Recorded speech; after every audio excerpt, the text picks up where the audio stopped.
que te conocemos y que te aprendemos a conocer cada día más. Gracias, Padre, por cada persona, Señor. Te pedimos, Padre, conforme a la necesidad de cada uno de nosotros aquí reunidos, tu mano poderosa y tu gracia y misericordia extendida en el nombre de nuestro Señor Jesucristo. Gracias te damos, Señor, y eres bienvenido, eres el invitado de honor a esta reunión, en el nombre de nuestro Señor Jesucristo, tu Hijo. Amén. Bien, estábamos, bueno, se pueden acercar, tomar todo lo que hay aquí para comer. Eso no es para los que estamos acá, porque imagínense. ¿No? Más. Olin, ¿aprendes ahí por? ¿Les parece bien así? Bien. Estamos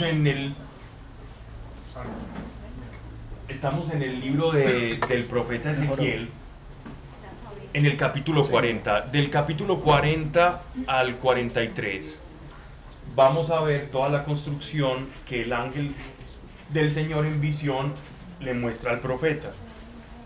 La charla pasada vimos o leímos toda la parte periférica del templo, que es esta que tenemos acá.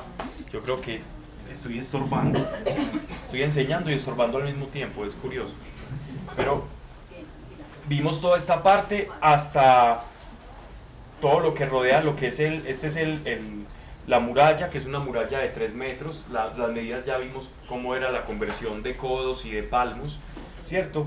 Para que precisamente los que llegaran a la Pascua o al día de Kippur, al día del perdón, pudiesen ver la magnificencia de donde se manifestaba la gloria de Dios. Hablábamos también de aquí en esta primera entrada hay unos 7 escalones. En estos hay 8 escalones, y después para acceder al lugar santo y al lugar santísimo hay 10 escalones, como ese increciendo que Dios demanda al pueblo, de tal forma que las personas que entraran, en este caso los levitas, que eran los únicos que podían entrar al lugar santo, tuvieran como una ascensión, ¿no? Es decir, la santidad siempre es como encumbrarse a la altura de Dios. Eso simboliza las medidas de esas escalinatas: 7, 8 y luego 10. La santidad de Dios es en ascenso. Nosotros tenemos dejar ese viejo hombre y alcanzar la santidad de Dios. Recuerden que en el atuendo, en el ornato de los levitas y de los sacerdotes, ellos tenían una tiara que decía propiedad del Señor, el sacerdote levita. Entonces, simbolizando que la propiedad de Dios debe ser santa, y esa santidad está reflejada en ese ascenso por las escalinatas. Nosotros en la charla pasada, según lo que hemos leído, llegamos hasta la explicación de todos estos ingresos, ¿cierto? Esto también, cómo estaban construidos y todo esto. Vale, así que vamos mirando donde alguien que me recuerde en el punto exacto donde quedamos. Yo creo que íbamos al 41, ¿no? No, porque ya habíamos... 42.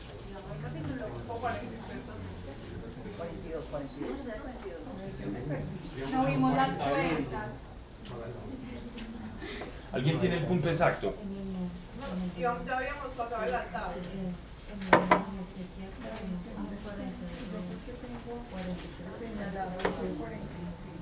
Si tú tienes señalados, ¿por qué vamos a empezar ahí?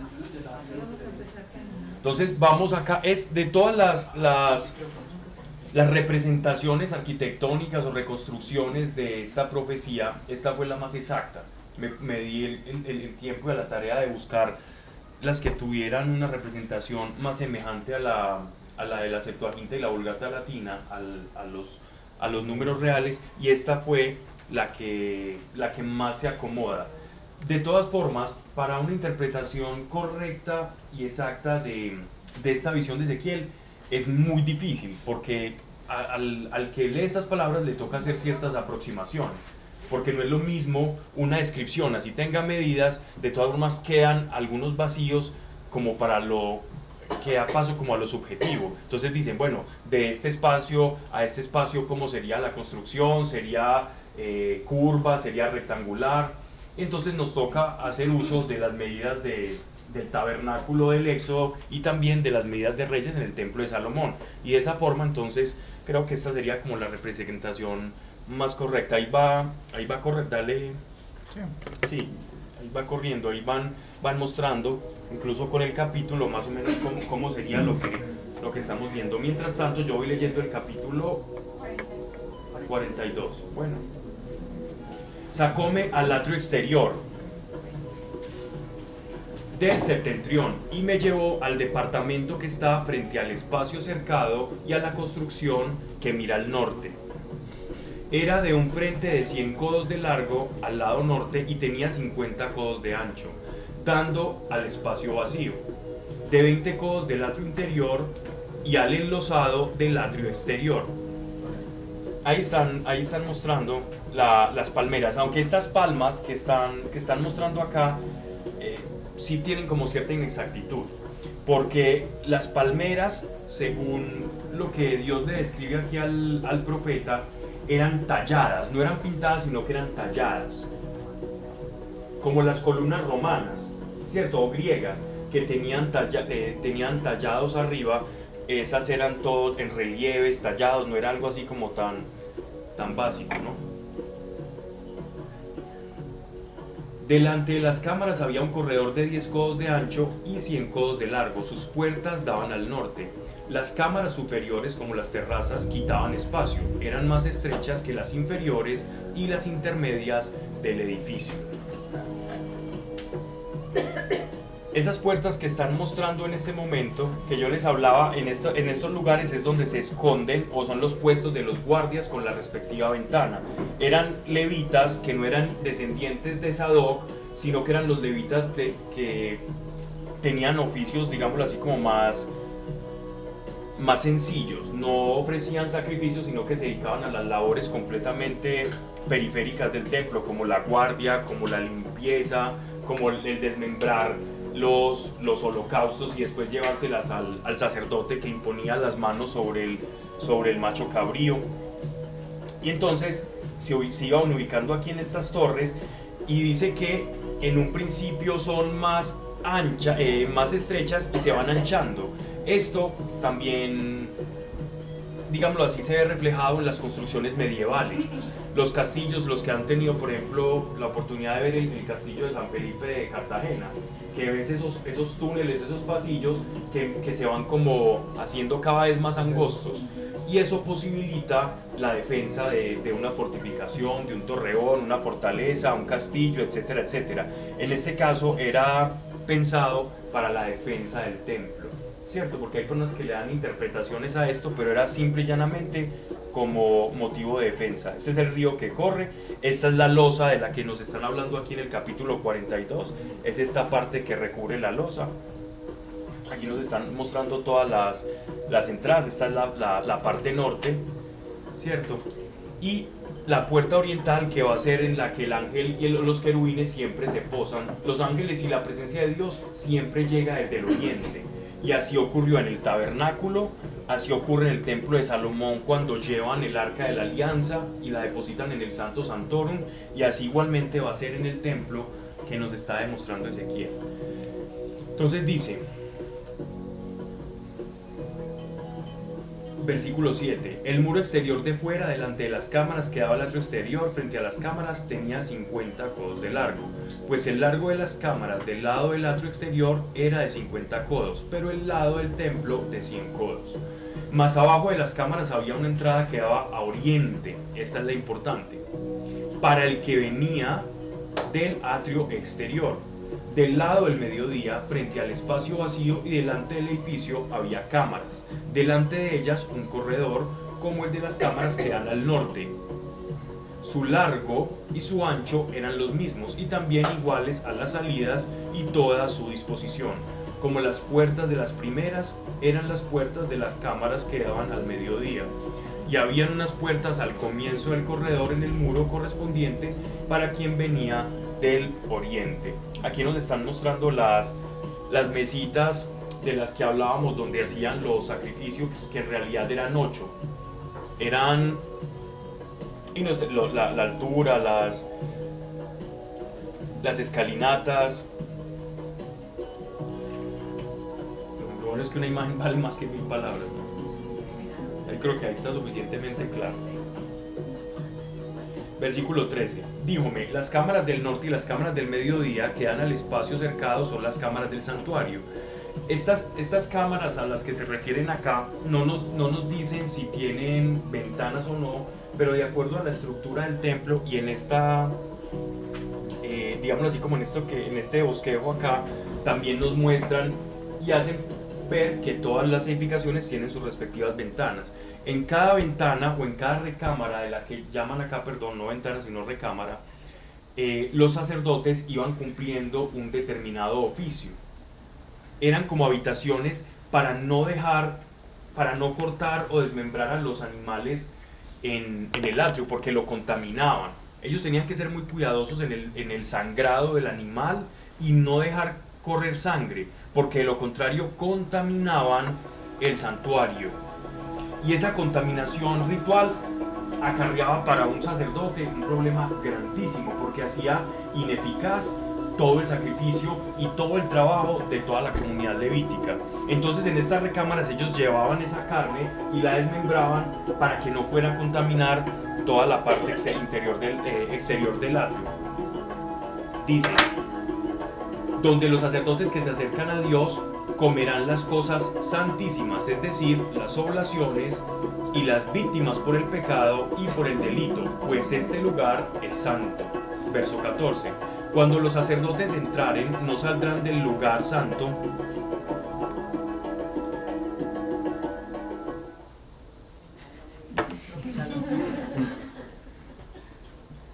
dice, no saldrán del lugar santo.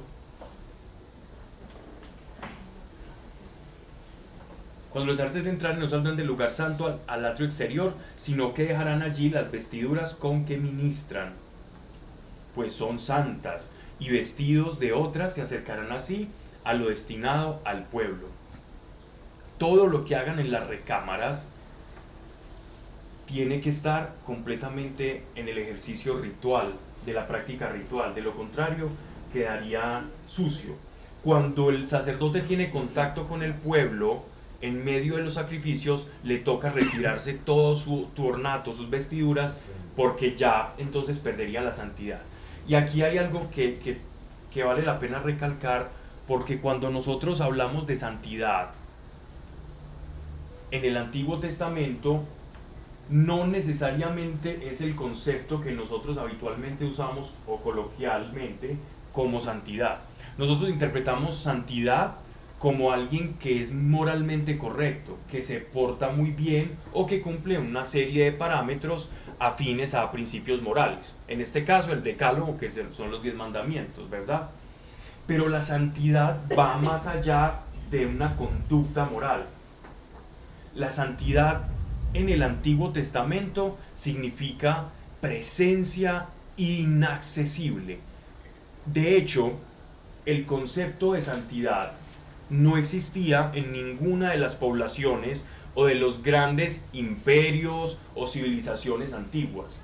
Ni los sumerios, ni los babilonios, ni los egipcios, ni los vikingos, ni las culturas mesoamericanas, de mayas, toltecas, olmecas, ni tampoco los de acá de esta parte de América, ni los muiscas, ni los incas, ninguno digámoslo así, como de las estirpes indígenas tenían ese concepto de santidad. Ellos sabían que había un dios o dioses, un panteón de deidades. Sin embargo, el concepto de santidad nace en el Sinaí, y ese es un aporte de revelación que le da Dios cuando revela su nombre, el famoso tetragramatón, en el Sinaí, cuando Dios le dice a Moisés: yo soy el que seré.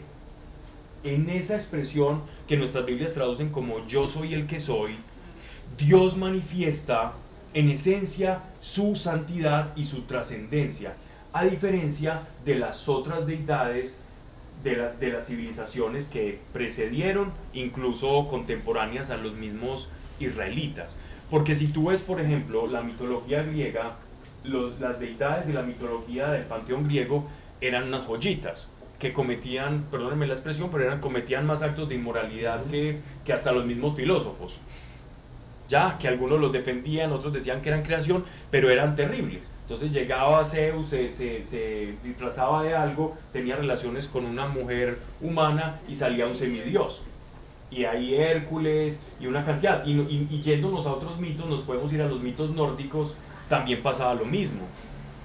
El dios, la deidad Loki, aunque era un poco caótica, llegaba, entraba acá, se disfrazaba o tomaba la forma de un caballo, tenía relaciones sexuales con otro animal y salía un monstruo ahí que después Fenrir, que iba a devorar digámoslo así, que iba a ser como una especie de entidad devoradora. El caso con esto es, o si vamos a Bochica, o nos vamos a Quetzalcóatl, eran como dioses demasiado humanizados, antropomórficos.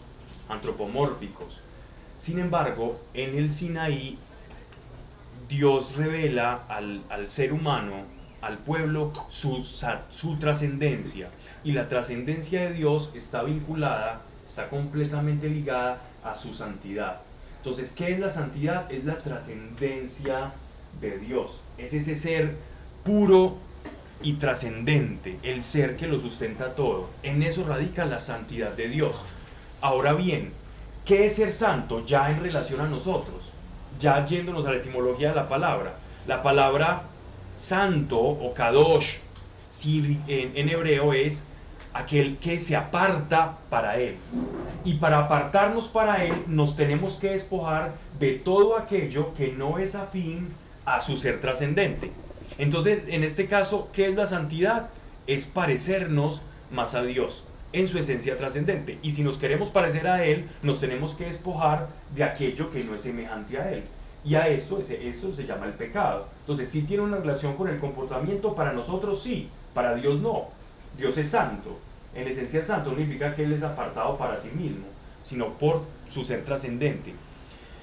Y es el templo, en últimas, un lugar que va a reflejar desde su propia estructura, desde la edificación y el detalle del templo, el recinto para que more su santidad y su trascendencia, y para que otros pueblos puedan ver que el judío tenía un Dios trascendente y santo, cosa que no entendían los demás pueblos. Es fácil tener una concepción de un Dios poderoso, pero un Dios santo va mucho más allá.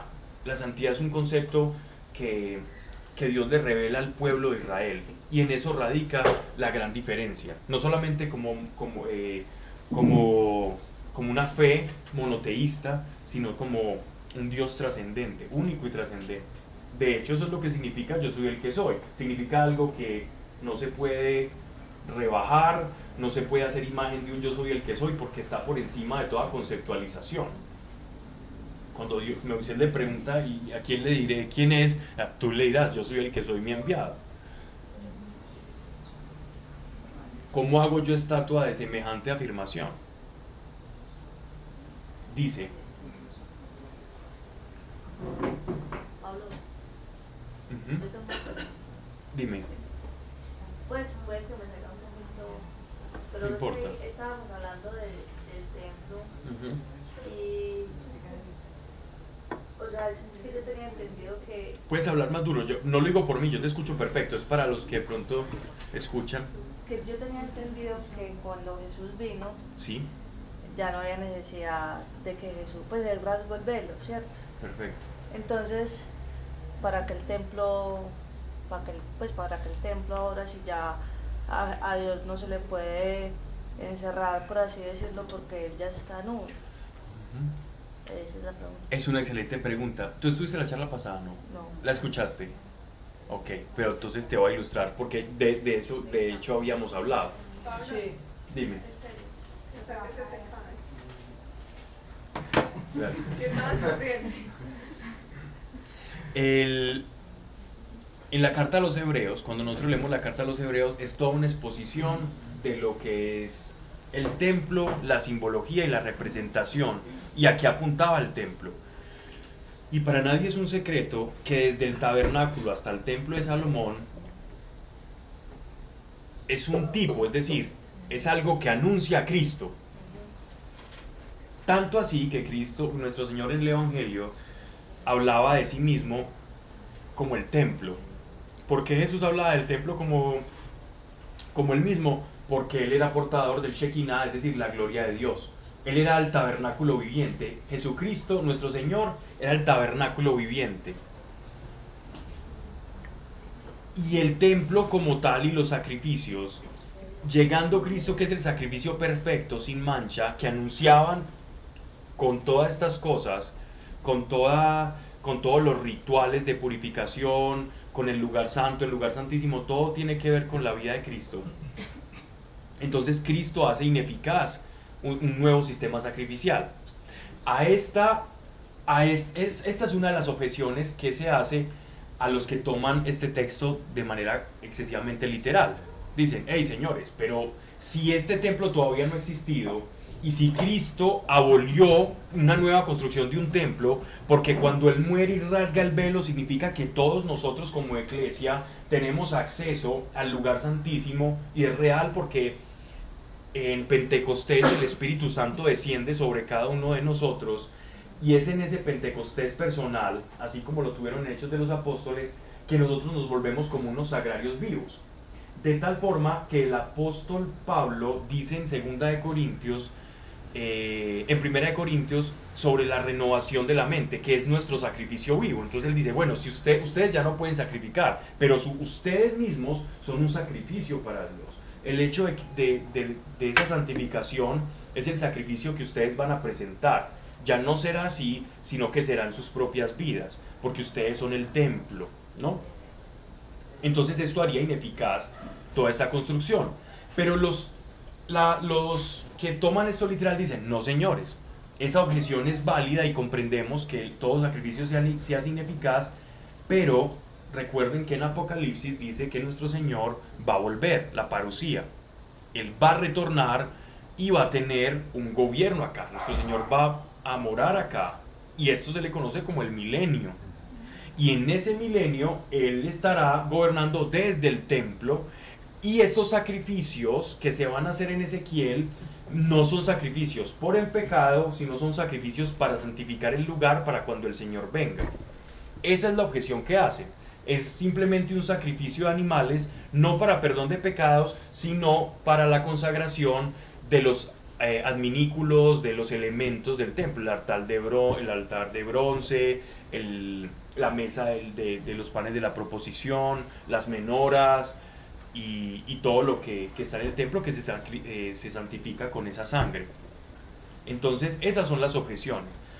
Aquí no vamos a dar una postura, simplemente vamos a exponer lo que dice las Escrituras, y yo les abro el abanico para que ustedes en su meditación de las Escrituras tomen partido, porque no nos interesa adoctrinar o decir, mire, es que tiene que ser así, y defender una postura sería completamente, no solamente irresponsable de mi parte, sino que sería decirle a estos teólogos que piensan esto que son unos tontos, o a estos biblistas, cuando de verdad es algo para tomarse el tiempo de estudiar. Sí. ¿Cuál es tu nombre? Melissa. Melissa. Yo entendí la pregunta tuya acerca de por qué se tiene que construir ese templo de nuevo, ¿cierto? Porque para los judíos el Mesías no ha venido. Ya. Entonces ellos tienen que tener un templo. Ellos tienen que tener una manifestación de lo que dice Pablo, de la santidad completa de Dios. Entonces, yo creo que es eso. Simplemente, pues, yo creo que esa fue la pregunta que tú dices. Para ellos, para los judíos, el Mesías no ha llegado, entonces ellos lo están esperando todavía, entonces ellos tienen que construir. De hecho, apuntando un poco en lo que estás diciendo, lo dice el apóstol Pablo en la carta a los Romanos, la unión que va a haber y la revelación que va a tener el pueblo judío. Es decir, nosotros estamos como en un tiempo en el que nosotros ya tenemos la gracia, ¿cierto? Pero ellos están en un momento de expectación. Así que el judío, por eso nosotros no podemos menospreciar o despreciar al judío, sino todo lo contrario. Porque ellos, el hecho de que ellos no hayan llegado a la fe como nosotros, no significa que no vayan a llevar. Porque el apóstol Pablo dice que incluso allí hay un gran misterio. Y es que en la manifestación de Cristo, precisamente, Él va a recolectar toda la iglesia. Y toda la iglesia también incluye a los judíos. Porque los judíos tienen fe en Cristo, solo que no pasaron por el tránsito del siervo del Señor, es decir, por el Cristo doliente, sino que van a ver, a reconocer a Jesús triunfante. Y Él va a recoger a toda la mies. De hecho, eso tiene que ver un poco con los 144.000, ¿cierto? La iglesia y el pueblo de Israel. Los santos, porque no todo el que es israelita o el que es judío es de verdad judío, hay simpatizantes. Todo judío no es israelita y todo israelita no es judío. Bueno, vamos entonces con estas medidas.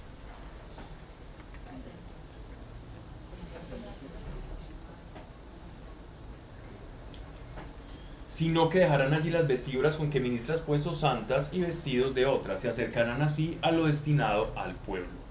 Cuando hubo acabado de medir la fábrica interior, sacóme fuera por la puerta que da al oriente y midió el perímetro. Midió el lado de oriente con la caña de medir. Recuerden que la caña y el hilo era para medir o distancias cortas o distancias largas. 500 codos de la caña de medir se volvió y midió el lado del norte y 500 codos de la caña de medir. Midió el lado del mediodía, 500 codos de la caña de medir. Se volvió al lado del occidente y midió 500 codos de la caña de medir. Si nosotros comparamos estas medidas con las del templo salomónico, es un cuadrado perfecto. Y esas medidas cuadradas son las mismas que tenía el templo de Salomón. ¿En qué se diferencia este templo de Ezequiel al de Salomón? En toda la parte exterior, en los ingresos, tienen diferentes medidas, pero en lo que es el lugar santo y el lugar santísimo, las medidas son muy correspondientes.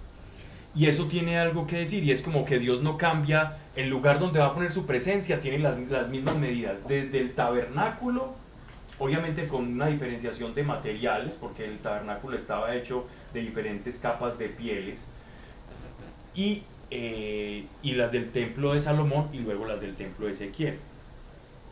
Las del templo de Esdras, que luego fueron también revestidas por Herodes el Grande, sí cambiaron un poco, ¿no? Y Herodes el Grande se pasó un poco por generar digámoslo así, como una especie de favor del pueblo, y él era un tipo como megalomaníaco, y aparte de eso, sabía que no tenía la aprobación del pueblo porque él no era descendiente directo del pueblo judío, sino que él era de una facción mezclada con los griegos. Y en ese orden de ideas, entonces él tenía que sacarse como ese rabo de paja que tenía, y les construía y les ayudaba en el templo, les ponía construcciones maravillosas, fuentes curativas, un sistema de acueducto que hasta ahora los arqueólogos están todavía mirando, y es impresionante el sistema de acueducto de alcantarillado de Herodes. Era un constructor interesante, pero que, digámoslo así, por intentar hacer más ostentoso el templo, metió mucho su mano. Midió el lado del mediodía, 500 codos de la caña de medir, se volvió al lado del occidente y midió 500 codos a la caña de medir, midió el muro de cintura a los 4 vientos, tenía 500 codos de largo y 500 codos de ancho, y separaban lo santo de lo profano. Miren qué bonita aquí la entrada con las dos columnas que las hicieron muy parecidas a las del templo de Salomón. Miren, si hay algo interesante, este es el altar de bronce donde hacen los sacrificios. Estos son los cuernos que representan el poder del que hablábamos, la parte, y eso tenía una especie de rejilla que servía como parrilla, ¿cierto? Y aquí hacían el sacrificio y hacía la elevación el sacerdote para el día del perdón y también para el día del jubileo, y en eso ocurría cada 7 años ese día del jubileo. Y lo más bonito de esto es que todos los verdaderos judíos tenían que perdonar sus deudas. A cualquiera que le vieran tenían que perdonar las deudas, porque de esa manera ellos estaban diciendo, así como tú nos perdonas, nosotros perdonamos, que es una parte de lo que nuestro Señor, o el modelo de oración que nuestro Señor nos enseñó a hacer. No es nada más que recordarle al pueblo el jubileo. Perdona nuestras deudas, porque la traducción original es deuda. Nosotros utilizamos ofensa para moralizarlo un poco más y es monetizarlo, pero la expresión literal es deuda, es perdonar nuestras deudas, como aquellos que nos deben, refiriéndose a ese jubileo personal. Eso lo podríamos enseñar un poquito a las entidades bancarias.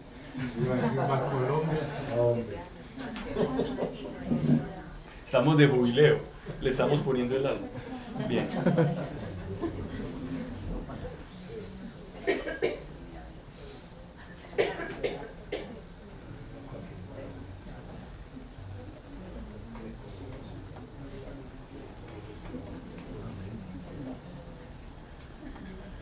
Sigue pasando el templo, no sabía que era... ¿Está repitiendo? Sí. ¿Está repitiendo? Pero lo bueno es que ahí mientras voy hablando van viendo absolutamente todo. Pablo, Y ¿por me- qué las palmeras? Porque escogieron Hace rato palmeras. tenía esa pregunta. ¿Qué simbolizan las palmeras? No. Ve, lo que pasa es que en los templos, tanto los sigurats, que son las edificaciones sumerias, las fortificaciones y edificaciones egipcias, siempre en las murallas se acostumbraba a hacer una decoración del entorno. Lo que hacen ahora, por ejemplo, incorporar toda la vegetación del entorno, ¿sí? Pero era tallada. Lo que pasa es que aquí nos la muestran muy simplona, pero eran palmeras talladas, que hacían parte, la misma columna era tallada la palmera, como si la palmera abrazase la columna. Cuando uno lee las descripciones de los historiadores griegos, por ejemplo, de cómo era el templo, cómo eran las pirámides, es muy diferente a como las conocemos ahora. De hecho, las pirámides no son ese material que nosotros las vemos ahora.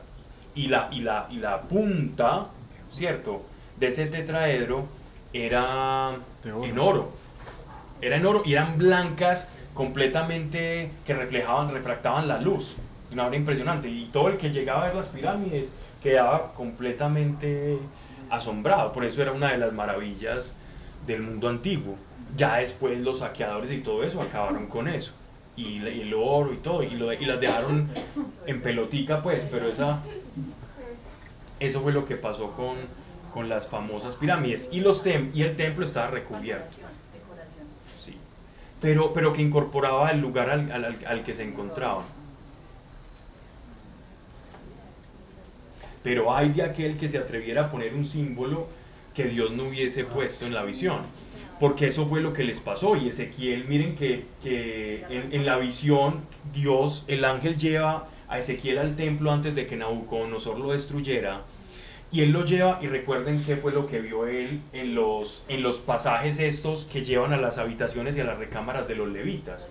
Habían seres como reptiles, o sea, eran puros dioses, puras deidades prestadas de los egipcios, porque los egipcios eran los amigos que siempre llegaban al rescate después de la época salomónica. ¿Para qué? Para defenderse de los sumerios, de los babilonios, de los asirios. Ellos siempre buscaban la ayuda de los egipcios. Entonces, para congraciarse con ellos, la clase dirigente y sacerdotal ponía sus deidades dentro del templo. Entonces eso era supremamente delicado. Dice, capítulo 43, ¿verdad? Esto se va poniendo más interesante. Llevóme luego a la puerta que da al oriente. Aquí pueden ir viendo dónde son las puertas, dónde está el oriente. Aquí están mostrando la puerta norte, las distancias. Llevóme luego a la puerta que da al oriente y vi la gloria del Dios de Israel venir. ¿De dónde viene la gloria de Dios? Del oriente. ¿De dónde llegaron lo que traducimos nosotros como Reyes Magos? Del oriente. ¿Cuál es la razón? ¿Recuerdan quiénes eran los Reyes Magos? Eran los de la diáspora. Exacto. Ellos venían de la diáspora. Ellos venían de la diáspora y estaban en Babilonia. Eran un grupo de sabios que nacen en esta misma diáspora y fueron de la escuela de profetas de Daniel. Y ellos realmente sabían observar por revelación divina los astros. y ellos sabían los tiempos y sabían leer las profecías y medir los tiempos. Y fueron ellos los que, llevados por el Señor, fueron a reconocer a nuestro Señor. Melchor, Gaspar y Baltasar no son unos nombres que se les adecuaron, pero ellos no se llamaban así, ¿cierto? Ni eran tres o si eran tres. Sí. Ya vimos negrito.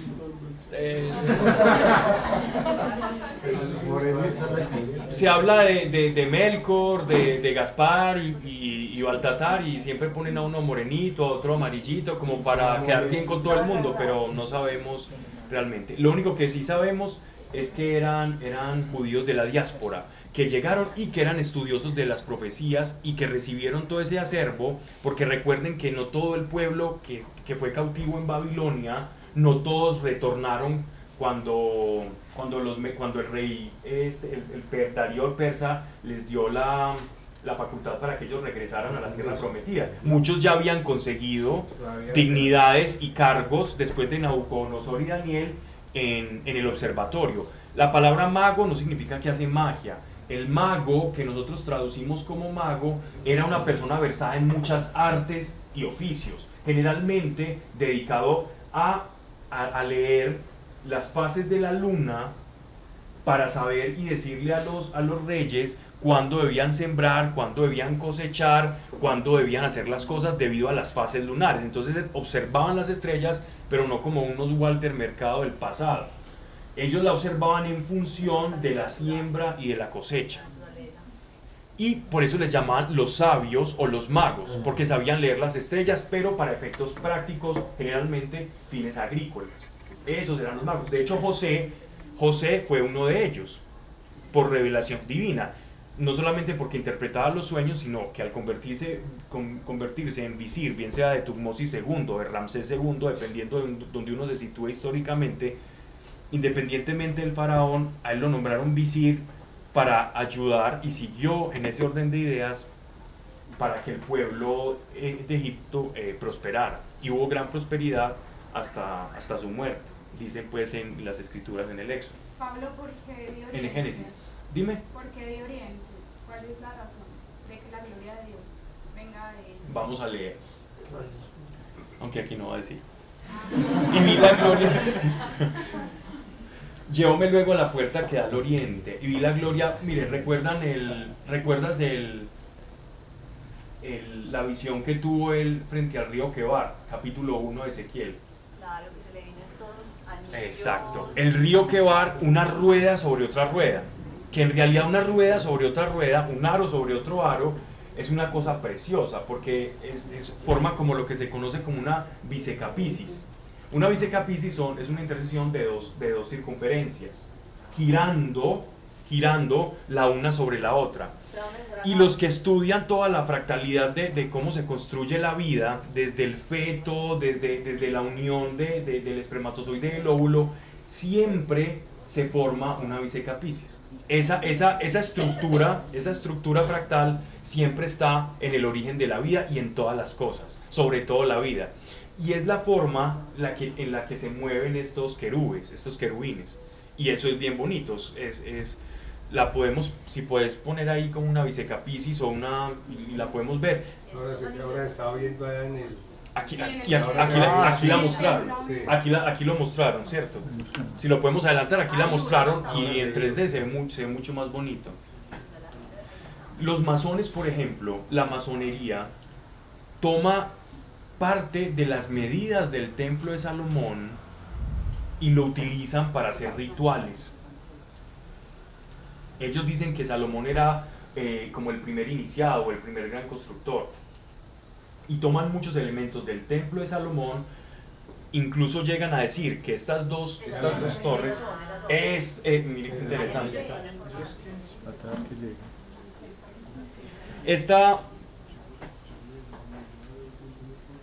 Esta masonería toma elementos o matemáticas del templo de Salomón para hacer sus ritos y hacer sus cosas. Y ven en las dos torres de oro que estaban en el pórtico de Salomón, ven como un 11.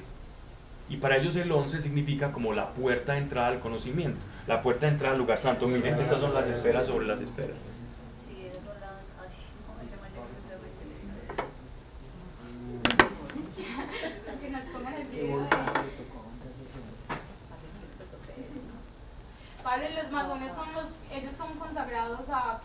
No, pues, si vamos a hablar de la masonería, nos quedamos aquí mucho rato.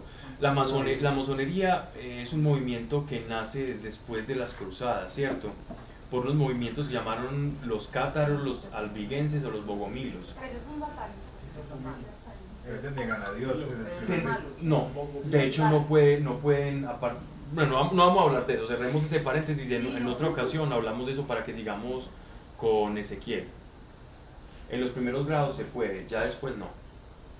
Llevóme luego a la puerta que da al oriente y vi la gloria de Dios desde Israel venir del oriente.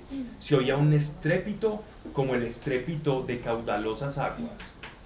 La pregunta del oriente es bien interesante, porque Dios había abandonado al pueblo, y por eso hice la acotación del capítulo 1.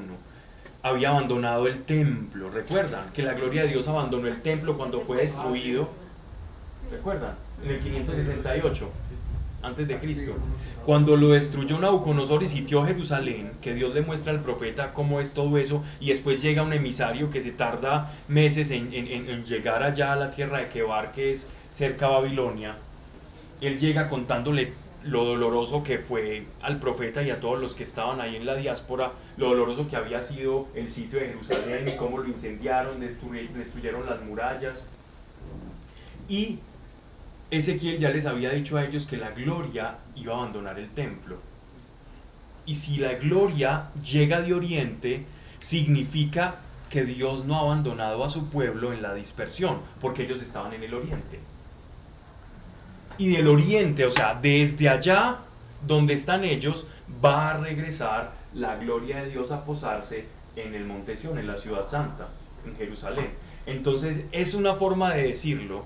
¿Por qué oriente? Y la pregunta es muy buena. Generalmente uno lee y no se lo pregunta, uno dice, Dios viene de oriente porque quiso. No, porque su pueblo estaba en oriente. Así que Dios no abandonó al pueblo santo, a los que verdaderamente habían santificado su nombre. Y lo que estoy diciendo no me lo invento, él ya se los había dicho, y en un capítulo anterior habíamos podido leer que él dijo, yo voy a estar con ustedes, pero con los que están ahí. De hecho estaba con Ezequiel, y va a estar con Daniel.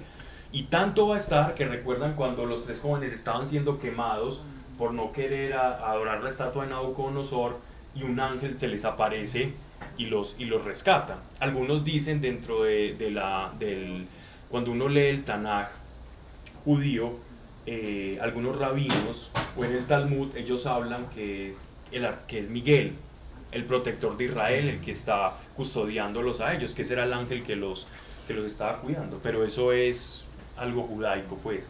Por lo pronto sabemos que un ángel los salvó, ¿no? Pablo, otra pregunta. Pero puede comer mucho. Si Otra. no va, entonces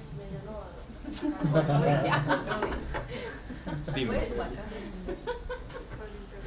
porque, o sea, porque hoy decimos Medio Oriente y tú hablas del Oriente, pues eso tiene una relación. Sí, tiene que ver dependiendo de nosotros estamos en Occidente, ¿cierto?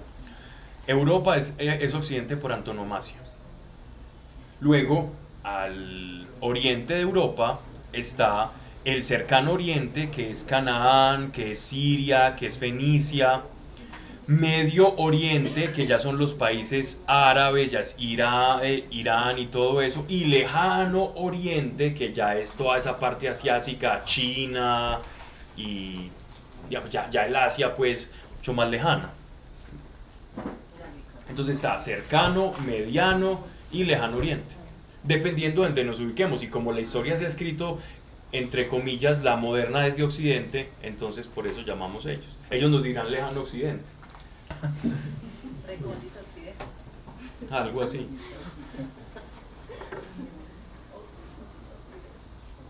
Ok. Yo me luego a la puerta del oriente y vi la gloria de Dios de Israel venir de oriente. Se oyó un estrépito como el estrépito de caudalosas aguas, y la tierra resplandecía del resplandor de la gloria. Este resplandor tiene que ver, y esto es muy importante, con la transfiguración de nuestro Señor. Cuando nuestro Señor se transfigura en el monte, que llama a dos de sus apóstoles, ¿recuerdan quiénes eran? Pedro y Santiago, Pedro y Juan. los queridos de él. ¿Recuerdan por qué llamó a tres? ¿Por qué llamó a 3 y por qué no llamó a los 12? Los testigos. Eran los íntimos. Eran 3 testigos. Porque según la ley se necesitaban 3 testigos. Como mínimo 2. El ideal 3 testigos. Y él llama a 3 testigos para mostrar su gloria. 3 testigos que iban a dar testimonio apostólico de haber visto la gloria de Dios en el unigénito del Padre. Esa es la manera de mostrar su gloria. Y es ese resplandor hecho hombre, esa causa no causada en Cristo. Entonces miren esto tan bonito cuando dice: y la tierra resplandecía al resplandor de su gloria.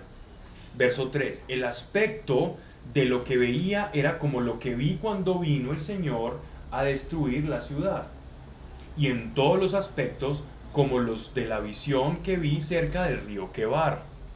El río Quebar es el que atraviesa al exterior de la muralla de la gran muralla babilónica. Caí rostro a tierra mientras la gloria de Dios penetró en la casa por la puerta de la fachada que da al oriente. El Espíritu me levantó y me llevó al atrio exterior. Es decir, él estaba fuera del templo, mirando el templo desde el montículo. Recuerde que el ángel lo lleva hasta el montículo y él está viendo toda la muralla y toda la construcción. Pero el Espíritu lo traslada a él tenía rostro a tierra, y el Espíritu lo traslada hasta el atrio, desde el oriente, lo traslada al atrio. Es decir, el atrio es toda esta parte periférica, ¿verdad? Esto ya es la muralla. Recuerden que los gentiles, había una parte hasta donde podían entrar los gentiles, de resto ya no tenían acceso si no eran circuncidados o no profesaban la fe. Dice: el Espíritu me levantó y me llevó al atrio exterior, y vi la gloria de Dios llenar la casa, y oí que alguno me hablaba desde dentro de la casa. Es decir, ya había tomado posesión del lugar que le corresponde. Mientras el varón aquel estaba en pie junto a mí, y me decía: hijo de hombre, este es el lugar de mi trono, el escabel de las plantas de mis pies. Es una expresión obviamente antropomórfica, porque la gloria de Dios no tiene parangón, no tiene medida humana, para referirse a que él iba a depositar una manifestación de su gloria, que es lo que conocen o lo que conocemos como el Shekinah, la presencia manifiesta y sensible de Dios, reflejo o proyección de su santidad extrema, que era una presencia real. Es decir, el que se acercaba ya, y recuerden ustedes lo que pasaba cuando el sacerdote no estaba preparado y se acercaba, moría. Y por eso es que el atuendo de los sacerdotes, y esto yo creo que lo he explicado mucho, pero de pronto para los nuevos, los sacerdotes en el atuendo, cuando Dios le dice a Moisés cómo ha de ser todo el ornato sacerdotal, el sumo sacerdote tenía unas campanitas, sonaban unas campanitas, y si el sacerdote, y entraba con un cordel, es decir, con una cuerda. Si el sacerdote no hacía los rituales correspondientes de santificación, la presencia de Dios lo pulverizaba, lo mataba. Entonces, si no sonaban las campanitas, lo sacaban y sabían que había muerto ante la presencia de Dios. Era supremamente delicado, entonces ellos se tomaban el trabajo muy en serio. Hijo de hombre, este es el lugar de mi trono, el escabel de la planta de mis pies, donde habitaré para siempre en medio de los hijos de Israel. La casa de Israel no profanará ya más mi santo nombre, ni ella ni sus reyes con sus fornicaciones. La fornicación, recuerden que es, primero los reyes, en sí mismo la única fornicación que podía tener un rey fue como el caso, pues la fornicación hablando en términos carnales, fue como la que tuvo el rey David con la esposa de Urías elitita. Cuando la vio en aquel balcón, ahí él estaba ahí, no fue a la guerra y se fue de puente, de muelle, y vio a esta chica y mandó a un lugarteniente que era hitita a la primera fila para que muriese. Él no se está refiriendo a esa fornicación. Aquí la fornicación es la idolatría. La fornicación, vista desde el punto de vista profético, es: si yo soy su Dios y ustedes son mi pueblo, y yo he llamado a mi pueblo mi esposa, y yo soy su esposo, entonces si ustedes se van tras otros dioses, a eso se le llama la fornicación. Entonces el profeta, cuando habla de fornicación, es que se fueron detrás de otros dioses. No que fornicaron, digámoslo así, en la carne, aunque eso sí está mal, pero estoy hablando en el sentido profético. Ni con los cadáveres de sus reyes, con sus lugares altos. Esto de cadáveres de sus reyes con sus lugares altos significaban, recuerden que en los montes hablábamos todo el tipo de aquelarres y de ofrecimientos a los dioses baales que se ofrecían, también a los dioses de la naturaleza, y también se sacrificaban y se enterraban personas en los terebintos o en los encinos, que eran árboles que ellos consideraban sagrados, y habían ritos de la fertilidad alrededor de estos árboles, y esos ritos de la fertilidad generalmente involucraban cadáveres, nigromancia, o en otros casos también actividades sexuales ilícitas o vergonzosas. Y lo hacían en montículos altos. Pusieron su umbral junto a mi umbral y sus postes junto a mis postes. Aquellos reyes que se atrevieron a hacer su morada muy cerca precisamente del templo. Para ponerles un ejemplo contemporáneo, el famoso Palacio de Antonia, donde vivió Poncio Pilatos, en épocas de nuestro Señor. Ese Palacio de Antonia, que en realidad fue una construcción de los griegos y luego latina, esta construcción utilizada por ellos estaba contigua, adyacente al templo. Es exactamente lo mismo. ¿Cómo osan poner esos reyes al lado del templo donde yo voy a manifestar mi presencia y hacen sus edificaciones? La casa cural, pues. No curar. La alcaldía, el ayuntamiento, pues.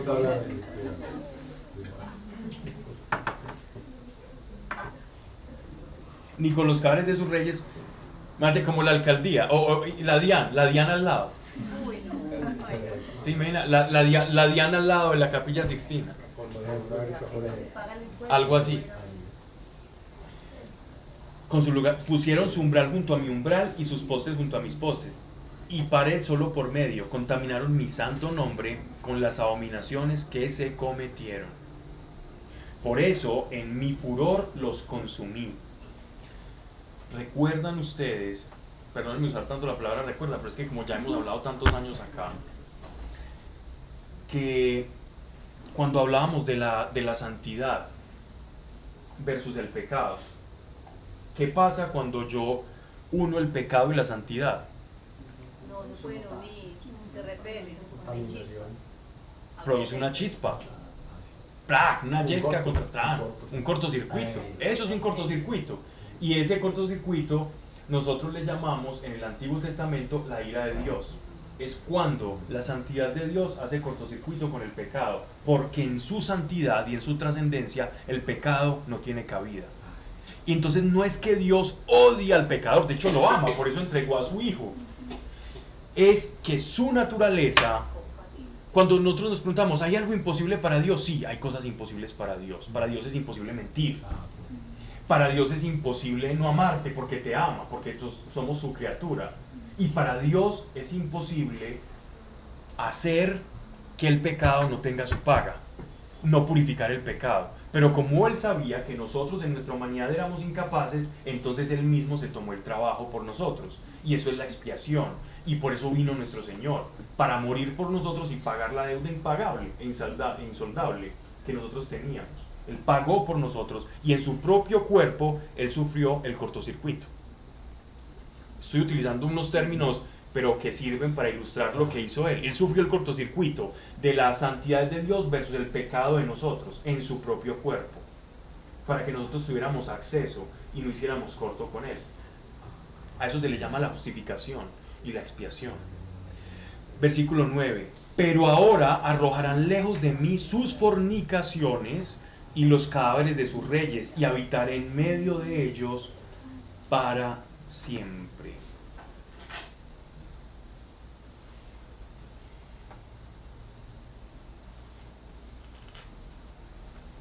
verso 10, para seguir ilustrando.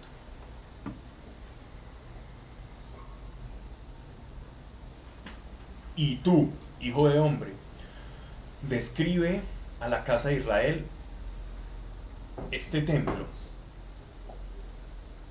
Es tan importante, tan detallado, tan radical y tan enfático Ezequiel en estos pasajes, y las visiones son tan estrictas que nosotros, como lectores de esta revelación, no podemos pensar que solamente, o bueno, sí podemos pensar, pero esto nos lleva antes a pensar que el templo, que este templo tiene que manifestarse, que este templo se tiene que hacer material, porque está en exceso detallado. Y él está diciendo, cuente esta visión. No cuente esta visión como una simbología, cuéntela. Porque esto va a servir de ancla para que cuando estas cosas sucedan, nosotros que ya lo hemos leído podamos definir y decir, el tiempo está cerca, no sabemos el día ni la hora, pero por las señales podemos más o menos ubicarnos. Uno dice, está empezando a hacer calor, lluvias mezcladas con calor, después empieza una temporada de calor, seguida de lluvias, ya se está acercando el fenómeno del Niño. Entonces uno más o menos por el tiempo, no el día exacto ni la hora exacta, pero uno puede más o menos medir el tiempo. O esta cosecha va a salir para más o menos para esta temporada. Con un margen de error sí, pero por la lectura de esto podemos ver los tiempos, así como aquellos hombres, aquellos 3 reyes sabios, llamados los reyes magos, estos hombres sabios de Oriente, pudieron leer los signos y ser guiados por este signo mayor que es la estrella de Belén, y esta los llevó. Y tú, hijo de hombre, describe a la casa de Israel este templo.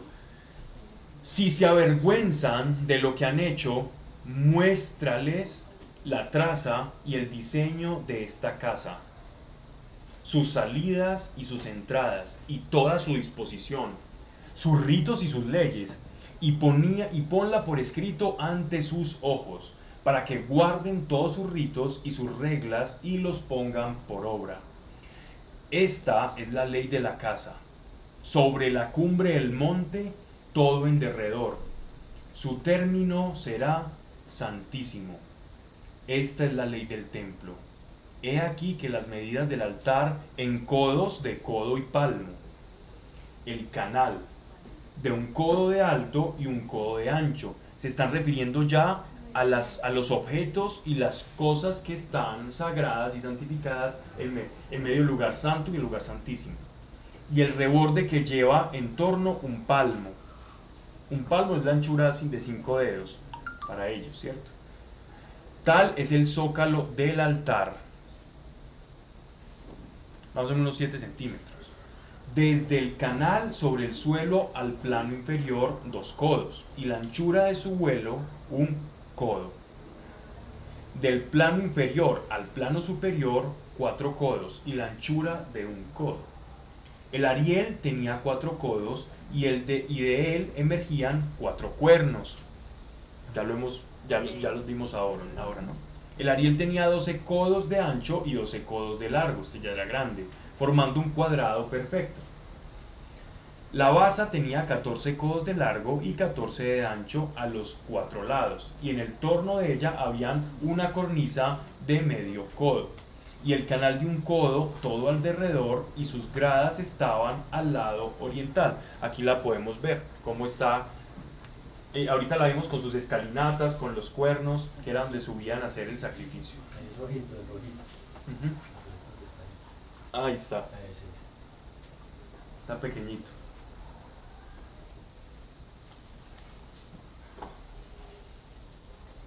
Ariel es horno, pues igual yo sé que cuando ustedes me van siguiendo en las traducciones dicen, lo que dijo él es esto que está. Lo que pasa es que la nácar colunga tiene ese problemita, o problemita no, es muy bueno, que tiene ese castellano a veces como que ya entró en desuso. Verso 18, díjome, hijo de hombre, así habla el Señor Dios, estas son las leyes del altar para cuando sea construido, para ofrecer en él holocaustos y derramar la sangre de ellos. A los versos 19, a los sacerdotes levitas de la posteridad de Sadoc, recuerden, el Sadoc es para diferenciar los sacerdotes que se ubican en los usos y en la labor más sencilla, menos sofisticada, menos espiritual, y con los que hacen todos los ritos, la purificación, y que llegan hasta el lugar santo, porque al lugar santísimo solamente puede entrar una vez al año el sumo sacerdote, una vez al año. De resto, solamente llegan los sacerdotes hasta el lugar santo. Porque ellos tenían que permanecer, las menorás o los candelabros de siete aspas, tenían que permanecer encendidos día y noche, y había una persona encargada de que no se fuese a apagar nunca. Eran como lamparitas de aceite, y era un aceite exactamente como Dios se los manda en el Éxodo. Y también los inciensos. Recuerden lo que pasó cuando un sacerdote se puso a mezclarle cositas a eso, que un poquito de lavanda, que otro poquito de aquil para que oliera más rico, por no hacer y conseguir las cosas del oficio, y lo que pasó, que fue terrible. Dice: a los sacerdotes levitas de la posteridad de Sadoc, que serán los que a mí se han de acercar para servirme, dice el Señor, les darás un novillo para el sacrificio por el pecado. Tomarás de su sangre y untarás con ella los 4 cuernos. Este es el punto que responde también un poco tu pregunta. El por qué no de los sacrificios. Porque aquí no se menciona sacrificios para perdón de pecados, ¿cierto?, sino para purificación de los utensilios del templo. Mira, esa es como la gran diferencia.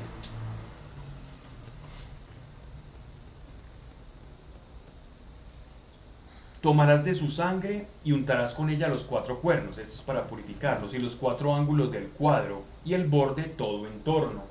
Estamos hablando del altar de los holocaustos. Así harás la expiación y la propiciación del altar, es decir, la santificación y la preparación para que el altar sea digno. Tomarás luego el novillo del sacrificio por el pecado, que quemarás en el lugar de la casa designado fuera del santuario. Al día siguiente ofrecerás por el pecado un macho cabrío sin defecto y expiarás el altar. Otro utensilio. Miren, utensilio. Como lo hiciste con el novillo. Cumplido que hayas el rito expiatorio, ofrecerás un novillo sin defecto y un carnero de la grey sin defecto. Los ofrecerás a Dios. Los sacerdotes ofrecerán sobre ellos la sal y los ofrecerán a Dios como holocausto. Por 7 días sacrificarás por el pecado un macho cabrío por día. Ofrecerás además un novillo y un carnero de la grey sin defecto.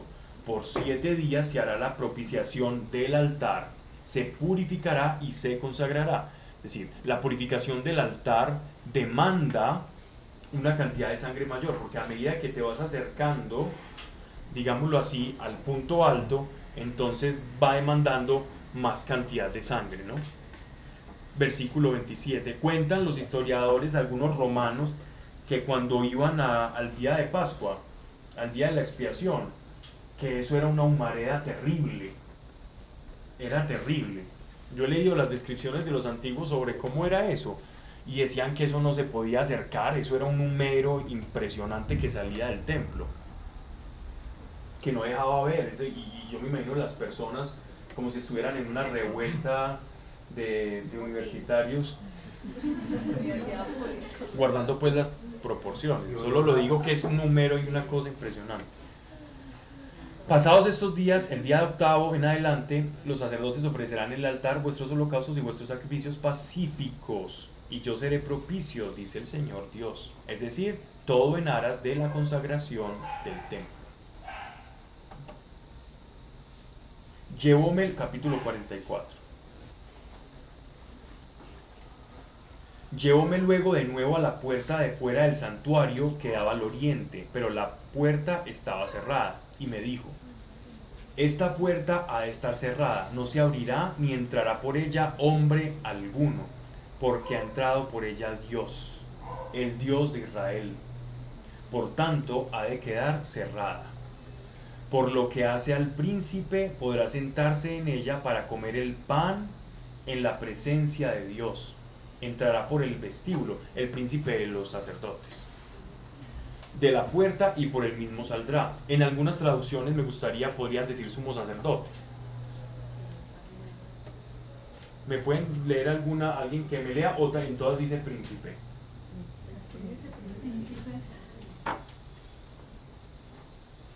Ninguna dice algo diferente. Ok. Llevóme hacia la puerta del norte por delante de la casa, y miré y vi la gloria de Dios, que la gloria de Dios llenaba la casa, y me postré rostro a tierra. Es decir, él no pasa por la puerta que estaba cerrada. Entonces todo esto es para decir, ni siquiera el profeta Ezequiel, en medio de la visión, pasa por el mismo lado que pasó el Señor, sino que es llevado por otro lado.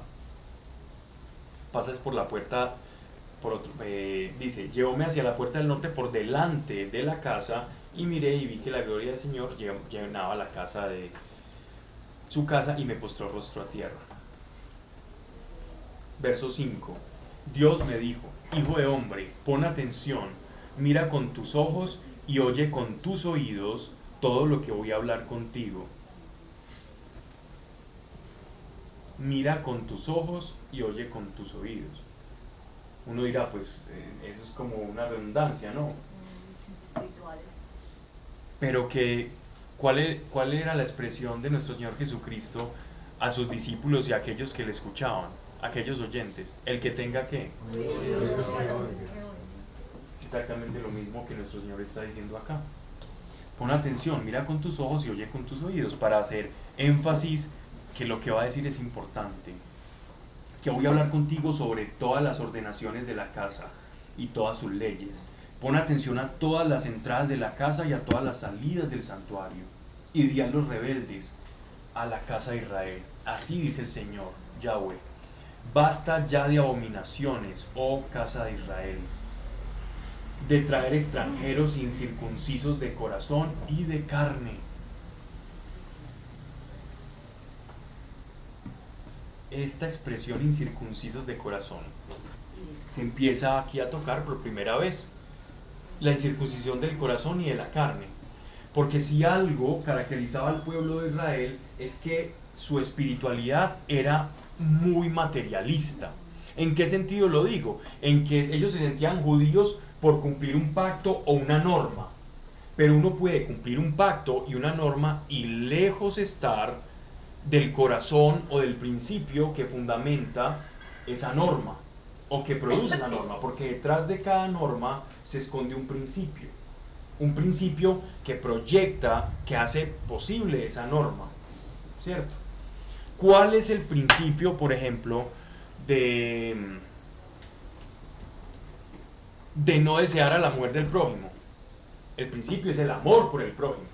Es el principio fundamental, es el amor. Por eso cuando nuestro Señor decía, bueno, y entonces ¿cuál es el mandamiento? Amarás al Señor con todo tu corazón, con toda tu alma, con toda tu mente, y al prójimo como a ti mismo. Él dio los dos principios sobre los cuales se versan las dos tablas. La tabla que versa de nuestra relación hacia Dios y la tabla que versa de la relación entre nosotros, su creación. Dos principios que fundan toda la casuística que se desprende de nuestras relaciones con el prójimo.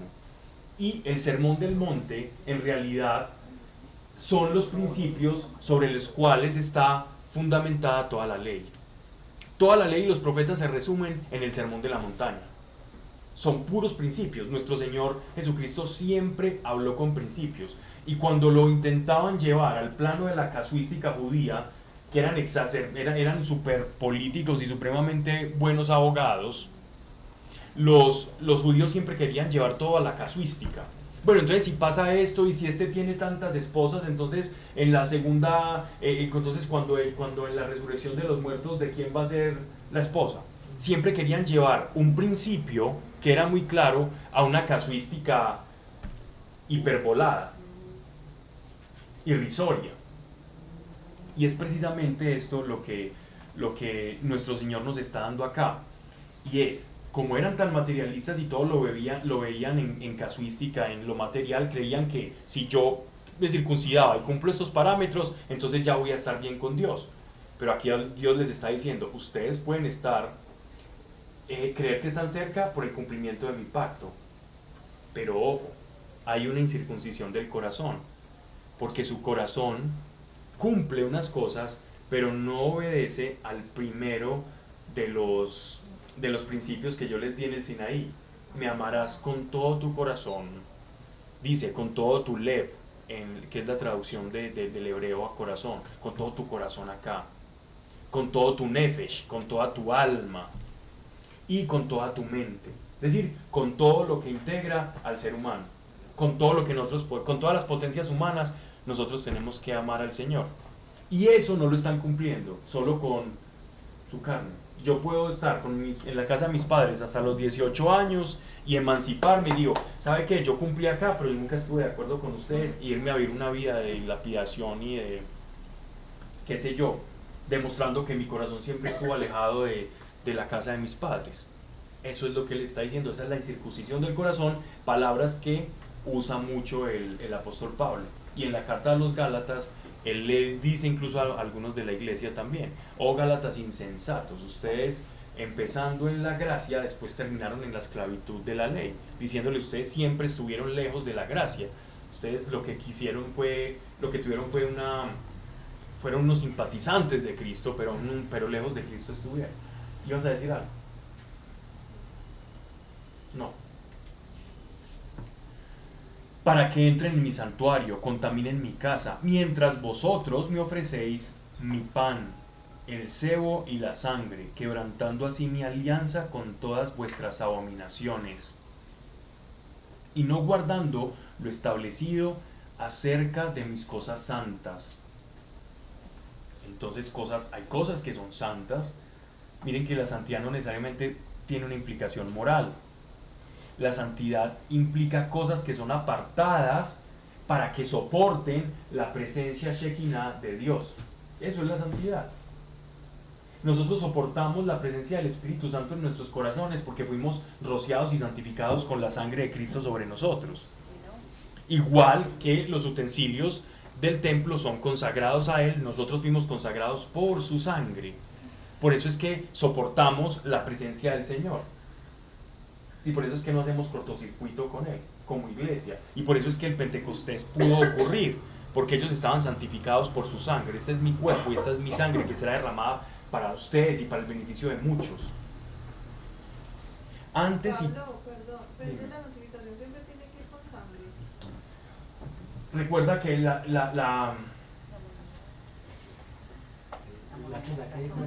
tiene que ver con sangre, tiene que ver con el sacrificio, sí, es decir, porque es la paga del pecado, el precio del pecado es la muerte. Pero pues como están santificando las cosas con la sangre, ¿cierto? Sacrificio. Como tipo de aquel que iba a hacer el sacrificio perfecto, que es Cristo. Así que sin sangre no puede haber remisión de pecados. Pero aquí es para No, la pero purificación en las cosas. Como Es las para la purificación. Para soportar la presencia de Dios en el templo, no para que uno se ponga a cortarse para santificar las cosas. Imagínate el pobre curita, estaría desangrado. Pero no, o sea, Pero pero no eso pecan, pues. Ah, Las cosas no pecan. no, sí entiendo, Pero pero tiene que purificar. Es que por eso te estoy diciendo que la santidad y la santificación son cosas muy diferentes. La santificación tiene que ver con el aspecto moral, el crecimiento sí. de ir pareciéndome más a Dios. Pero esta santidad en el Antiguo Testamento, que hay que diferenciar, tiene que ver con la presencia de Dios y con no poder tener acceso. Y para tener acceso se necesitaba del sacrificio de un animal puro, que tipificaba la sangre perfecta de Cristo que nos iba a santificar. Y esos utensilios tenían que ser santificados. Y solo se hacía por eso. Recuerden que la sangre es la moneda de transacción, es con lo que se hace transacción en el mundo espiritual. Toda la brujería, el vudú, la macumba, la santería, hacen esto a su forma. Y ellos saben, y por eso hacen sacrificios de animales, por eso degollan gallinas, por eso hacen todo este tipo de cosas. Los pactos de sangre, todo. Porque saben que en el mundo espiritual la moneda es la sangre. Ese es el problema. Ellos usan lo que nosotros sabemos que es santo y Dios santificó y que nos enseña la forma santa de hacer las cosas, y ellos lo hacen a su forma, sabiendo el poder que tiene la sangre, ¿no? La sangre es vida de la carne. Sí, eso está escrito. Pero eso es una dirección a futuro. ¿O Sí. no? Porque este templo Sí. no se ha construido. Sí, pero sobre las cosas del templo, no es para remisión de pecados de las personas. Esa es la gran diferencia entre este templo y el templo de Salomón, el templo de Esdras, el de Nehemías, pues y el templo que destruyó Tito en el año 70. Estamos hablando ahí sí se ofrecían sacrificios, ¿cierto? Hasta que se perdió el arca de la alianza en época de los romanos, no había arca de la alianza, ¿cierto? Estaba perdida. Antes, y poniéndolos como ministros de mi culto en mi santuario en lugar vuestro. Así dice el Señor: ningún extranjero incircunciso de corazón y de carne. Y es muy, muy buena esta aclaración que hace nuestro Señor de la incircuncisión del corazón, porque Él les está mostrando. Recuerden que Dios en Ezequiel nos va revelando que su pueblo no es solo por la circuncisión, sino por el cumplimiento de un pacto de corazón, de amarlo. De cuantos están en medio de Israel, entrará en mi santuario. Verso 10. Los levitas que se apartaron de mí, cuando Israel se alejó de mí, yéndose tras sus ídolos, llevarán su iniquidad. Servirán en mi santuario de guardias de las puertas de la casa y de servidores de la casa misma. Degollarán los holocaustos y las víctimas del pueblo, y estarán ante él para servirle. Por haber servido a sus ídolos y haber sido para la casa de Israel tropiezo de iniquidad. Alzo mi mano, dice el Señor Dios, y juro que llevarán sobre sí su iniquidad, que no se acercará a mí para servirme en las funciones sacerdotales y para tocar mis cosas santas, ni las santísimas. Santas, las que están en el lugar santo; santísimas, las que están en el lugar santísimo, sino que llevarán sobre sí la vergüenza y la pena de las abominaciones que cometieron. Los dejo reducidos a hacer solamente la guardia de la casa y el servicio en el que en ella haya de hacerse. Esto más o menos está reflejado en los evangelios con la actitud que tenía Marta y la actitud que tenía María. ¿Recuerda? Sí. ¿Qué hacía Marta y qué hacía María? María a los pies de Jesús. Y Marta Entregada. Y Marta haciendo el almuerzo. Así es, y Marta se Tal cual. Porque María no le ayudaba. Y la una se quejaba de que no le ayudaba. ¿Pero por qué? Porque había encontrado algo más valioso que hacer, que incluso la responsabilidad o lo humanamente correcto o lo políticamente correcto que uno a veces tiende a hacer. El quedar bienismo. Y la iglesia se tiene que curar mucho de eso, y es intentar quedar bien con todo el mundo y hablar políticamente correcto, aun a pesar de que sabemos que estamos violentando la voluntad de Dios. Dejamos de defender la vida, porque ya es políticamente incorrecto decir eso. Es políticamente incorrecto decir que creemos en Dios y que Jesús es el Hijo de Dios, porque nos dicen que pertenecemos al medioevo, y empezamos a comulgar con el mundo, y eso es lo que les pasó. ¿Y qué demuestra eso? Que somos incircuncisos de corazón, hablando en conformidad con el Antiguo Testamento, y vamos perdiendo la sal. Y si perdemos la sal, entonces ¿con qué vamos a sazonar? Dejamos de ser lo que somos, la sal y la luz del mundo. La sal para hablar lo que hay que decir, y la luz para iluminar lo que está oscuro. Así de simple. La sal es lo que la gente no quiere, y la luz es lo que la gente necesita. Y nosotros en su palabra y en su revelación tenemos ambas. Y a veces prendemos y apagamos, o damos una un poquito, nos reservamos otra, y Dios quiere que nos demos en digámoslo así, como en ese binario, sal y luz. Decir lo que no les gusta escuchar al mundo, independiente de que yo esté en un cargo político, público o secular, en medio de lo que sea, y decir cómo pienso. No entrar en controversia, pero por lo menos que las personas sepan de qué estamos hechos. Y seguro que nos evitaremos muchos problemas y malos entendidos. por ejemplo, yo sé que a muchos de ustedes no les escriben por WhatsApp algo, ve, te invito a esto, porque ya saben cómo piensan ustedes. No, a este ni le escriba porque te va a eliminar, te va a sacar, no, a este hablemosles de otro tema. Sí, te adjetivarán de cualquier cantidad de cosas, te dirán lo que sea, tal por cual, pero porque tenés sal, porque saben, no, a este ni lo invitemos, a este ni le digamos, no le digas esa palabra a este que después nos mira raro. No se sientan mal, eso es bueno, eso significa que se están convirtiendo en sal. Y créanme que esas personas que más los van a vituperar cuando estén en una crisis existencial o en una necesidad, ¿a quiénes van a acudir primero? No a los amigos de juerga, no, van a acudir al mojigato, al que han vituperado. Es que me ha pasado. Hey, estoy en un problema, en una necesidad, y a quién llaman, al que criticaron, pero porque saben que tu vida manifiesta algo diferente, y esa es la manera en que debemos de expresarlo. Y eso es lo que Dios quiere de su iglesia, para que no nos pase. De hecho, el pueblo judío para nosotros es un espejo para la iglesia.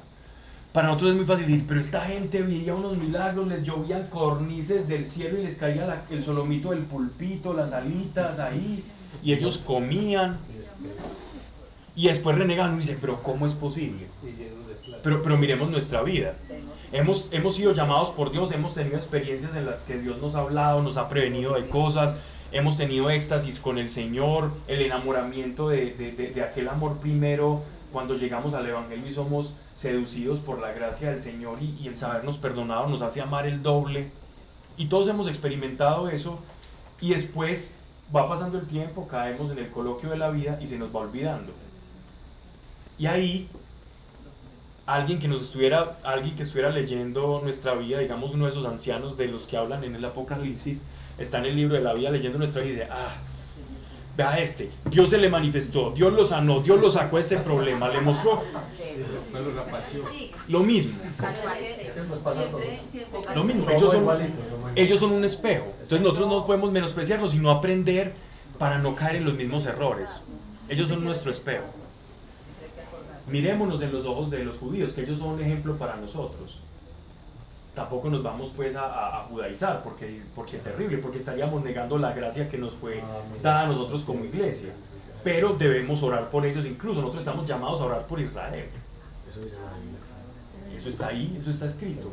A orar por Israel y amarlo. Y ellos nos van a decir, no, es que, y ellos, incluso cuando uno lee el Talmud babilónico, ellos creen, según el Talmud y según Maimónides y varios de los rabinos famosos sefarditas, ellos escriben y dicen que María, la Virgen María, tuvo relaciones con un centurión romano, y que ahí fue que nació Jesús. Ellos dicen eso. Está dentro del Talmud. Y nos van a insultar, y van a insultar muchas veces lo que nosotros creemos, y se van a burlar de nuestro Señor, ¿cierto?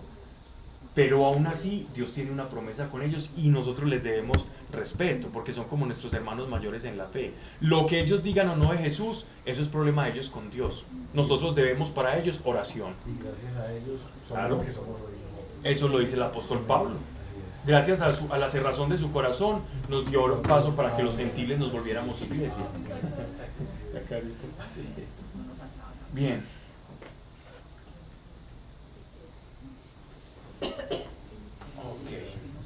Versículo 15.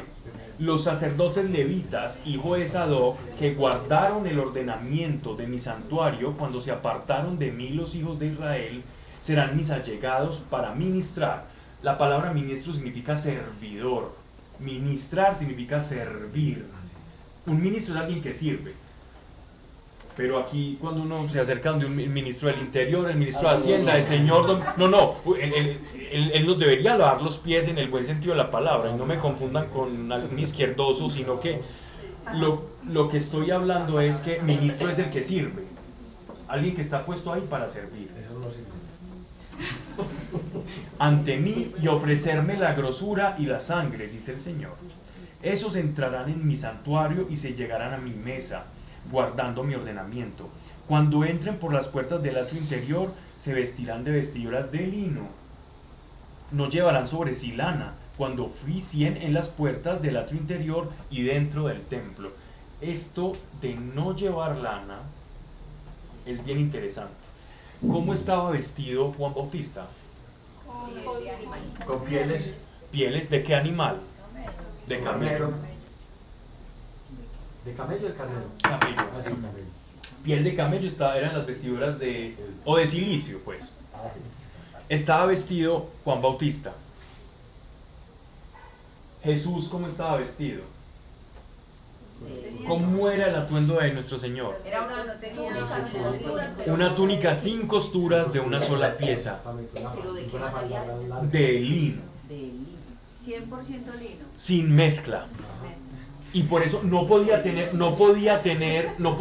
costura, porque él iba a manifestar en su vida la no mezcla. No vamos a mezclar, es decir, la pureza.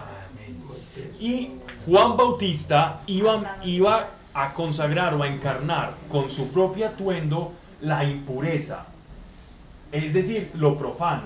¿Por qué? Porque él estaba predicando el arrepentimiento. Por eso no comía viandas y cosas buenas, sino que lo que comía él eran cosas silvestres, eran grillos y era miel silvestre, no más. Esa era su dieta, la dieta de un hombre consagrado a Dios desde el arrepentimiento. Mientras que Cristo manifestaba la gloria de Dios y la gracia.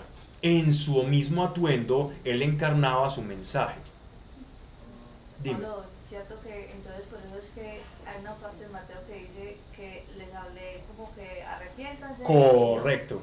Y no utilizaba una frase, utilizaba un cuento popular, del argot popular, que era: vine con salterios y cantando y no cantaron, y cuando vine en un cortejo fúnebre no lloraron. Es decir, Juan Bautista vino llorando y no lloraron con él, y Jesús vino cantando y diciéndole y repartiendo tortica y no se alegraron. Inconformes, ¿cierto? Siempre. Exacto. Muy bien, de hecho lo que estoy diciendo refleja precisamente ese pasaje.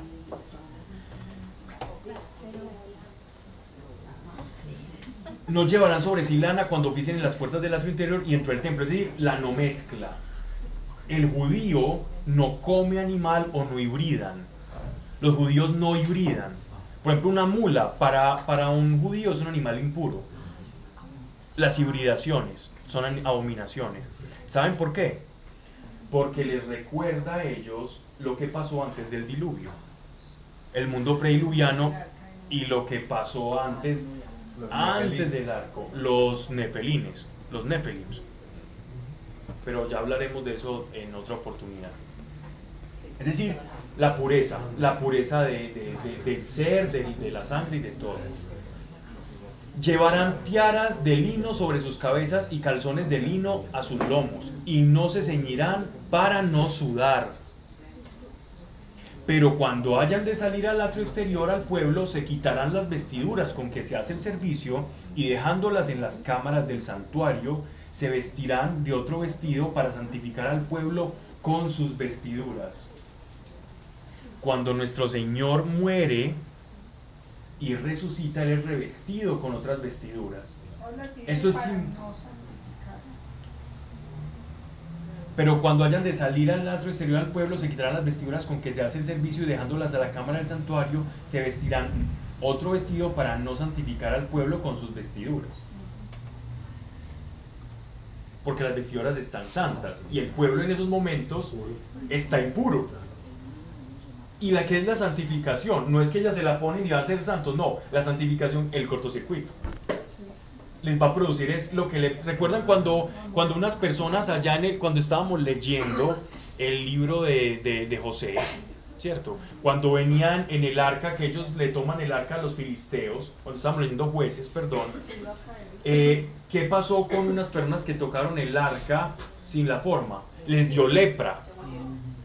Otros cayeron inconscientes. Es exactamente lo mismo lo que está diciendo que no ocurra. Eso es bien bonito de la presencia manifiesta de Dios. Iba a decir algo y lo perdí de vista. Nuestro Señor cuando muere, esto es un símbolo, estas vestiduras no son solamente símbolo del bautismo, sino que también son símbolos de la muerte y la resurrección. Cuando nuestro Señor asciende y Él dice, no me toquen a las mujeres porque todavía no ha ascendido al Padre, era precisamente por esto. No me toquen, no me toquen porque Él todavía no había pasado. Ellas estaban impuros y él estaba completamente purificado e iba a ser revestido de un nuevo cuerpo. Todo esto anuncia lo que vamos a hacer nosotros. Todos nosotros vamos a tener eso. Es que para que creer, nuestra esperanza o nuestra felicidad no es el hecho de que Dios nos cambió la vida, de que restauró nuestra familia, de que si éramos alcohólicos ya no lo somos o lo que sea. Es decir, el testimonio que cada uno carga.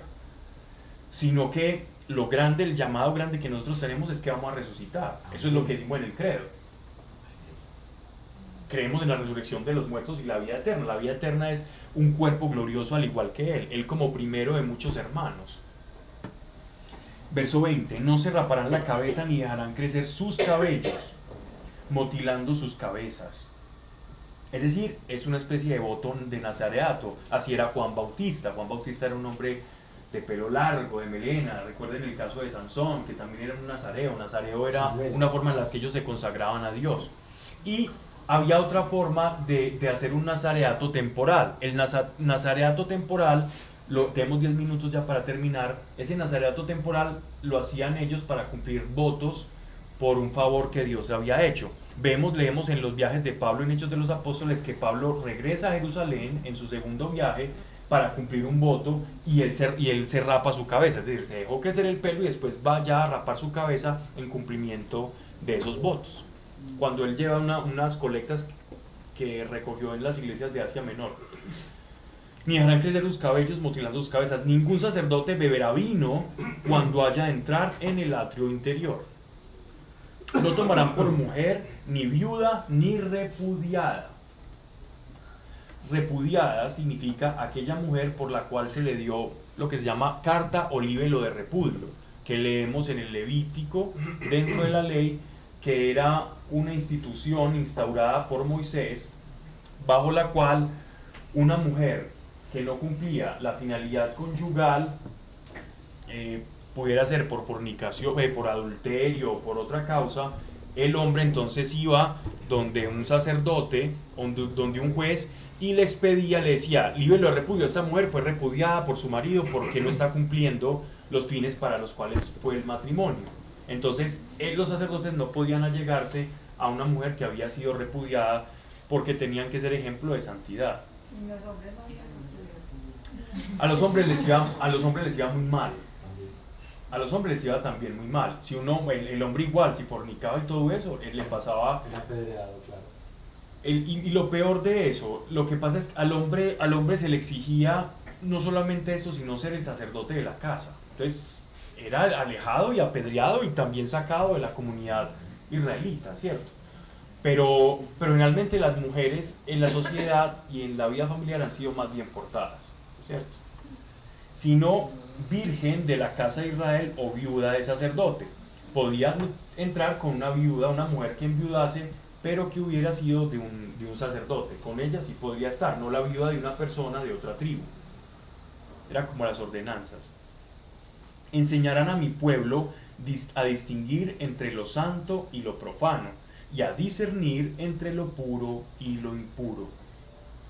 La función sacerdotal no solamente era la de todo este trabajo en el templo, que era sumamente dispensioso, sino que aquí comienzan a hacer también esa casta a la que se le conoce como los escribas, que tanto mencionan en los evangelios. Los escribas eran esos sacerdotes homiléticos, que enseñaban, que predicaban, que estaban en una parte del templo enseñando. Cuando nuestro Señor no es que se pierda en el templo, nuestro Señor no se perdió, sino que era el día del Bar Mitzvah, donde a los 12 años él ya cumplía José se emancipó de él, dijo, Dios, yo ya le enseñé lo que sabía, ahora ya no soy yo su padre, su tutor, sino que eres tú.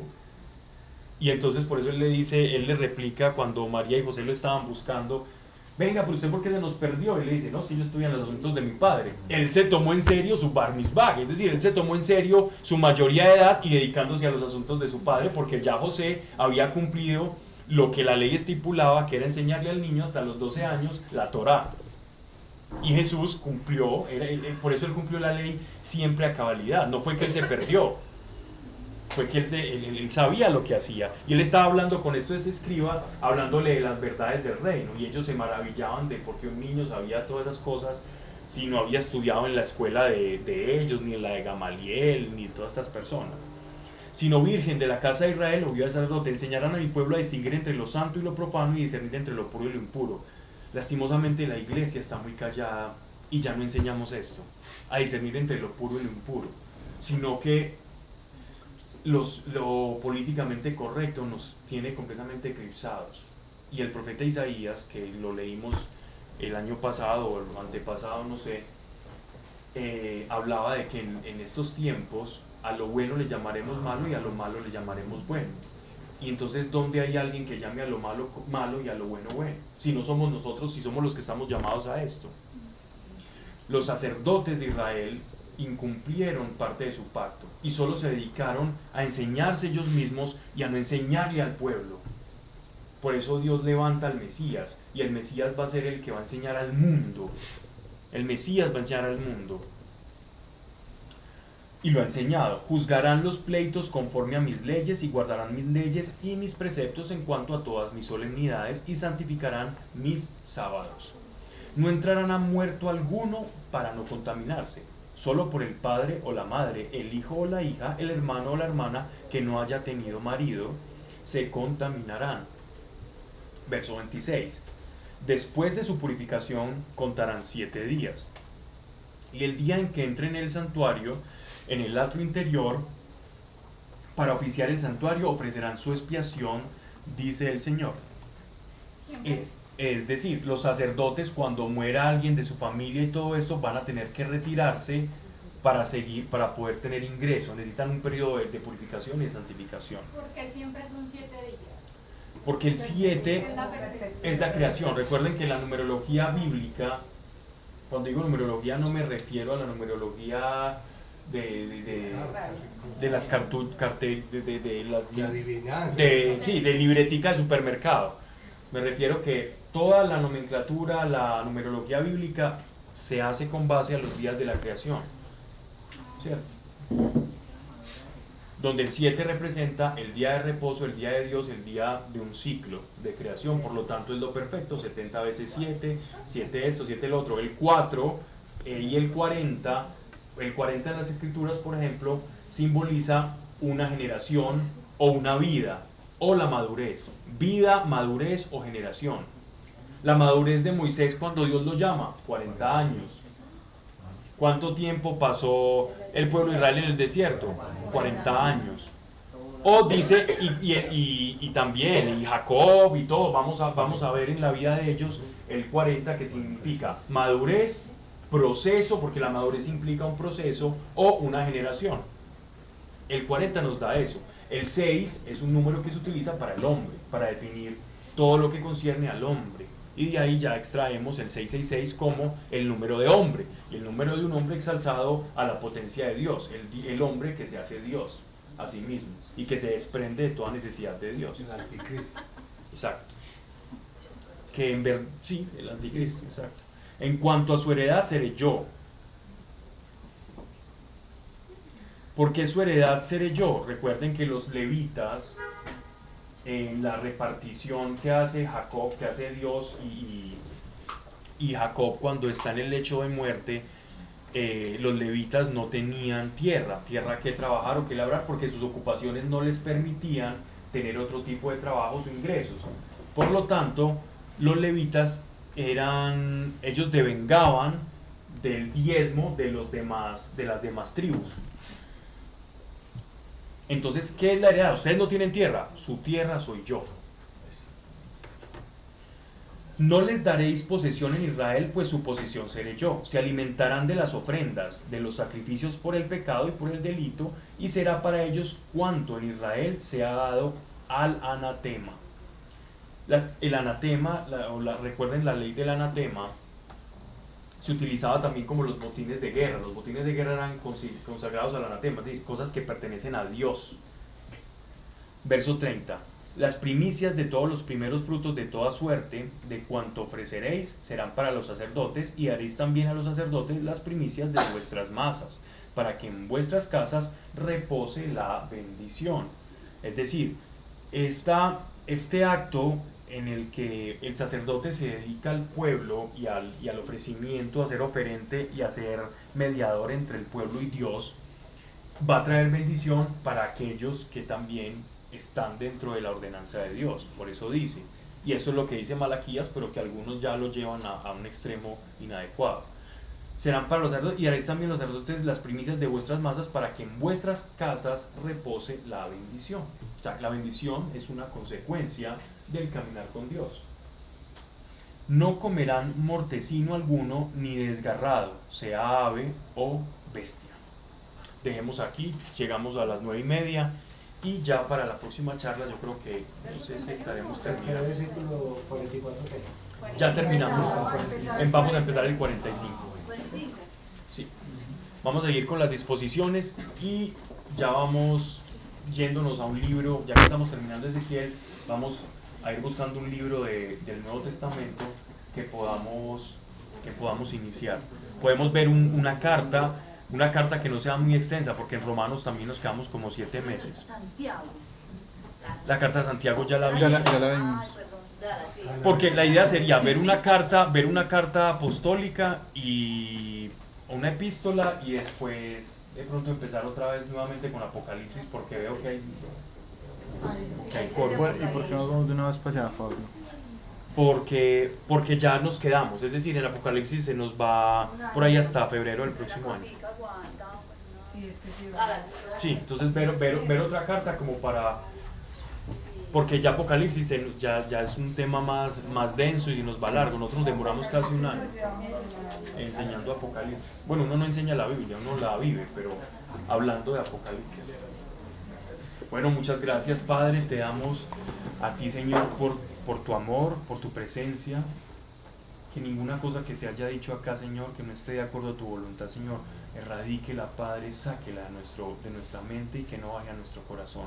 Mas si es para la edificación y el conocimiento de quién eres tú, Señor, entonces que no solamente haga raíz en nuestro corazón, sino que se transmita en obras de verdad. Gracias, Padre, porque has hablado y porque hay signos que has dejado, Señor. Hay huellas, hay un derrotero, hay un propósito en tu creación y en tu palabra, para que nosotros, que creemos y conocemos y hemos visto tu eficacia, reconozcamos en el tiempo prudente y sepamos discernir los tiempos, y ayúdanos también a no ser incircuncisos de corazón ni simpatizantes del Evangelio, sino que en nuestra vida, Padre, en el nombre de Jesús, encarnemos el mensaje de tu Hijo Jesucristo, Señor, y podernos llamar de verdad cristianos. En el nombre de nuestro amado Señor Jesucristo. Amén. Amén. Gracias, Pablo. ¿Sabes que me hace muy